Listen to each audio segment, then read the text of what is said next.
I was in the middle of a busy day at the place where hurt animals go to get better. This place is called a wildlife rehabilitation center. It is a place where animals like birds, foxes, deer, and other wild animals are helped when they are sick or hurt. But before I continue, hit the subscribe button and tell me where are you watching this from, and what time of day is it? It was Thursday. Thursdays are always very busy for me. On Thursdays, I talk to animal doctors. I help plan when volunteers come to help. I make sure animals get food and medicine. Right now, there were 17 animals there who were healing. Some animals were resting. Some were eating. Some were being checked by doctors. Everything felt normal. Then my phone buzzed in my pocket. I looked at it. The number was not saved in my phone. I almost did not answer. I thought, I am busy. This can wait. But something inside me felt strange. Something told me to answer the phone. So I answered. Hello. I said. Hello, Mr. Orlin, a woman said. My name is Selenia Riven. I work for the county tax office. She spoke clearly and politely. But her voice also sounded serious. I am calling because I am at 4782 Lakeshore Drive, she said. My heart skipped. That address sounded very familiar. I am here to check the property, she said. This is a normal check we do. Then she paused. There are people here, she said. About 9 people. I stopped walking. They are showing the house to buyers, she said. My hand tightened around my phone. Cold spread through my chest. That is my house, I said quietly. Yes, she said. That is why I am calling you. Her voice stayed calm but careful. The man here says he is your brother, she said. He told me his name is Caleth Orlin. My breathing felt slow and heavy. He told the buyers that he owns the house, she said. He said the house has been in the family for many years. I felt dizzy. He also said he is ready to sell it, she continued. For the right price. How much? I asked. $2.4 million, she said. My legs felt weak. Around me, life kept going like nothing was wrong. Volunteers were cutting food for animals. A hurt hawk was being fed. Everything looked normal. But nothing was normal. My brother was selling my lake house. I am 40 minutes away, I said. Please don't let anyone leave. I cannot stop them, Selenia said. I do not have that power. I felt scared. Please, I said again. She was quiet for a moment. When I check a house, she said, I ask many questions. I check everything carefully. These things take time. Her voice softened. I will take my time, she said. Thank you, I said. I hung up and grabbed my keys. I ran to my car. The drive felt strange. It felt like time was moving slowly. Like I was falling through ice. I knew something bad was happening. But my mind could not fully understand it yet. I kept thinking about Caleth. Caleth was my younger brother. He once slept on my couch. He said it would be only a few weeks. Those weeks turned into 8 months. I never complained. I helped him with money for his car. $3,200. I never asked for it back. He stood next to me at my wedding. He cried and hugged me. He said I was the best brother anyone could ask for. And now he was selling my house. I bought the Lakehouse 6 years ago. Back then the area was quiet. It was not popular yet. Big companies were not there. Rich people were not buying houses there. I paid $340,000. The land had trees. It had water. It had a small cabin. It had a broken dock. I fixed the dock myself. I worked on it all summer. I replaced the boards. I made it strong and safe. I added lights. I fixed the house too. I put on a new roof. I made the kitchen bigger. I added a new bathroom.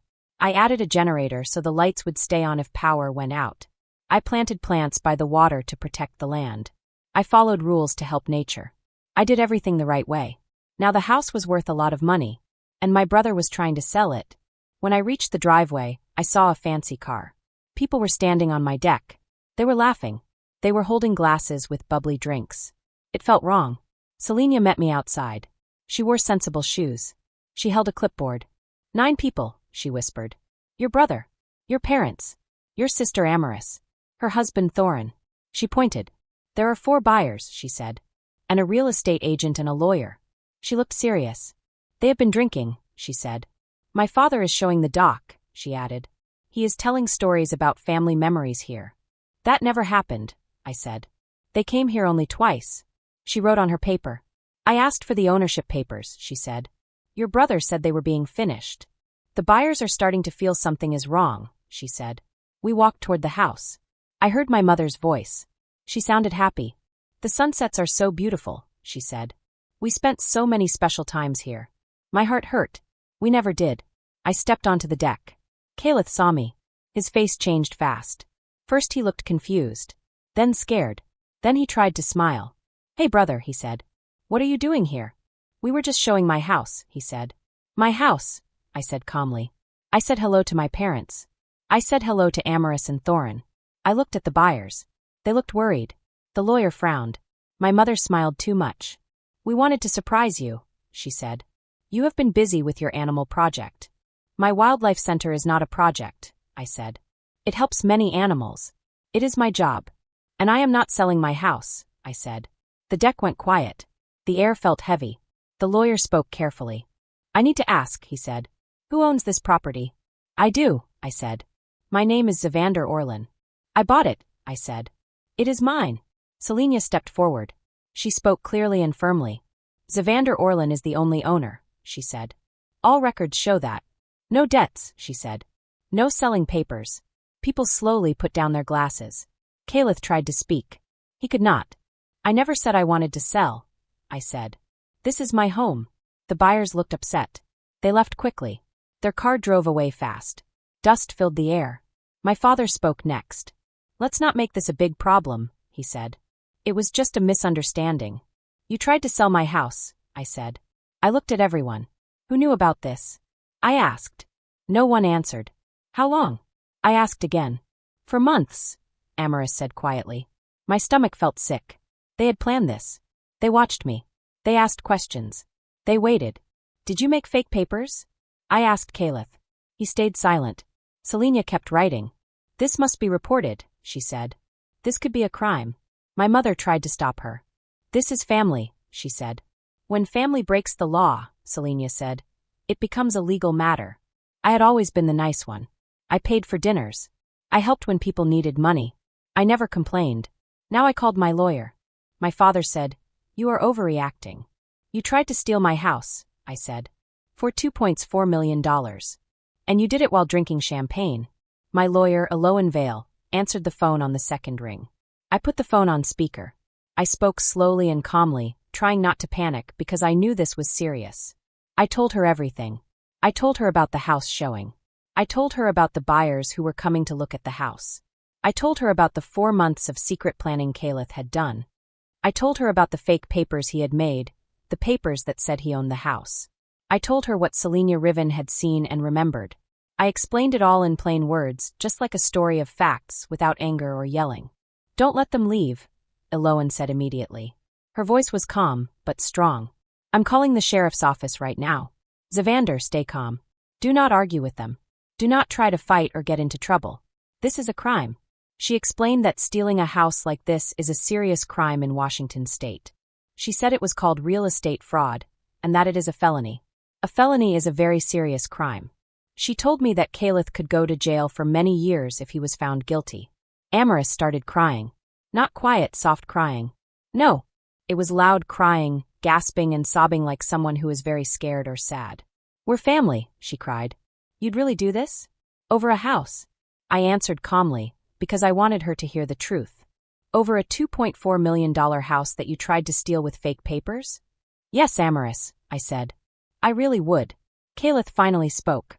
His voice sounded weak and scared and desperate. I needed the money, he said. My business is failing. I owe $180,000. People are calling me every day, asking for the money. I didn't know what else to do. I thought you had money, I said. You have the wildlife center. You don't even use this house.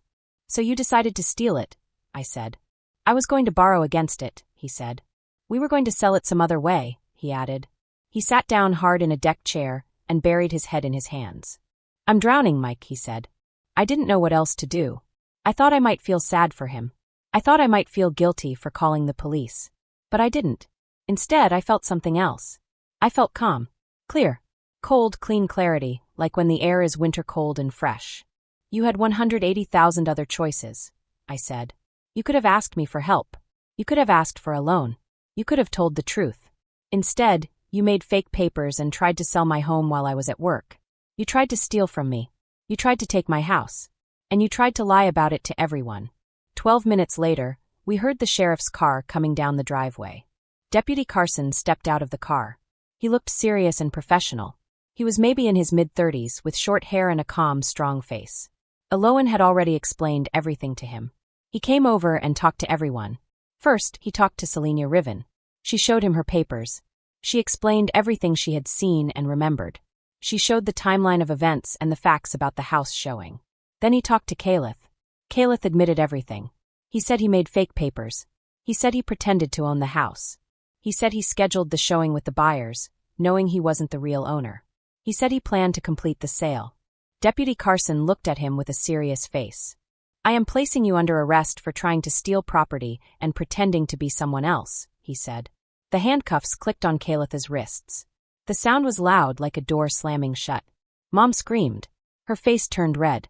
Dad yelled and threatened lawsuits. He talked about lawyers and friends in high places. He said he would ruin me legally.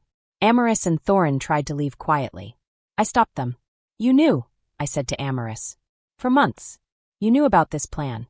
You helped plan it. You helped Caliph. You knew it was wrong." "I didn't," she said. "I only helped Caliph a little. He needed my help. I didn't mean to do anything wrong." Selenia Riven looked at her notes. "You gave Caliph the realtor's name," Selenia said. "I heard you talking about the agent before Zavander arrived." Deputy Carson wrote more notes. "You may want to call a lawyer too," he said to Amaris. "Helping someone commit a crime is also a crime. It is called conspiracy to commit fraud." They took Caliph away in the police car. My parents, Amaris, and Thorin stood on the dock in the late afternoon sun. The champagne glasses they had been holding were still on the table. They stared at me like I was a stranger. Maybe I was. Selenia Riven stayed to finish her work. She measured all the rooms. She took pictures of every corner. She wrote down everything she saw, every improvement and change. She was professional to the very end. "For what it's worth," she said, packing her equipment, "I see this more than you'd think. Family members assuming they have the right to property just because of blood relation. It's never pretty. But you did the right thing by calling the authorities." "It doesn't feel right yet," I admitted. "Give it time," she said. "The alternative was letting them steal from you. They wouldn't have stopped with the Lakehouse. People who cross one line often find the next one easier." She gave me her direct phone number and left. I sat alone on the dock as the sunset turned the lake amber and gold. The sky reflected on the water. It was beautiful and quiet. My phone kept buzzing. Mom crying. Dad yelling and demanding I drop the charges. Amaris sending long texts about family loyalty and forgiveness. She said I was destroying everyone over a misunderstanding. I blocked all their numbers. The legal process moved fast. Caliph was charged with serious crimes, attempted grand theft, criminal impersonation, fraud. Because the papers were fake and elaborate, the charges were even bigger. He had created a fake deed transfer with my fake signature. That showed premeditation. He planned it for months. Aloan Vale was efficient and tough. "She planned this carefully," she said. 4 months of planning, fake legal documents, and a third person helping. The premeditation is very clear. They offered Caliph a plea deal. He could admit guilt, get a lighter sentence, and avoid a long trial. "What should I do?" I asked Aloan. "Take it," she said. "You get restitution. He gets punished. You avoid a trial where your family has to testify. It ends faster. It ends cleaner." I agreed. Caliph pleaded guilty. He got 5 years of probation. He had to pay $25,000 in restitution for legal fees and emotional damages. He had to do 500 hours of community service. He got a permanent fraud conviction on his record. Amaris faced smaller charges for helping. She also took a plea deal. She got probation, community service, and a misdemeanor record. My parents faced no criminal charges. But the family was broken forever. They chose Caliph's side. They said I overreacted. They said I had destroyed the family over money. I didn't destroy anything. I just stopped them from stealing. 6 months later, I sit on my dock on a cold December evening. The lake is freezing slowly. Ice is forming along the edges. The sound is strange, cracking and popping as water turns to ice. I hold a glass of bourbon. It tastes warm and strong. The Wildlife Rehabilitation Center has expanded. We built a new raptor recovery facility. We got a grant I wrote while Caliph was taking his plea deal. We now help 1,600 animals every year. We hired 3 more staff members. The Lakehouse is quiet now. I spend most weekends here. I kayak on the lake. I talk to neighbors. I joined the Lake Association. Caliph's business failed anyway. He filed for bankruptcy 2 months after his conviction. Last I heard from mutual friends, he works retail. He lives in a small studio apartment. He still says I destroyed his life by pressing charges. My parents send birthday cards. I return them unopened. Amaris tried Aria Orling out once after her probation ended. She wrote a long email about growth, therapy, and understanding why I acted the way I did. Maybe someday I'll respond. Not today. The ice keeps forming on the lake. The sound of cracking is like transformation. Change has a sound. I rebuilt the dock with my own hands. I bought this house with money I earned. I created something that is mine. My family thought I wouldn't fight. They thought I would forgive because of blood. But I did fight. I documented everything. I prosecuted the crime. And I won. The dock is firm under my feet. Every board I replaced is solid. The house stands behind me. Every improvement I made is still mine. The lake spreads before me. 200 feet of shoreline that no one can take. They wanted to erase my ownership. They wanted to take what I worked for. Instead, I claimed my right to peace. To boundaries. To a life where people cannot steal from me just because we share DNA. The ice keeps forming. The lake keeps freezing. I keep sitting here. In the house I kept. The home I earned. The place I fought for. The bourbon tastes like freedom. The cold air bites clean. Inside, the house is warm. They are gone from my life now. And I have never breathed easier. I am free. I am safe. I am home. I am finally at peace.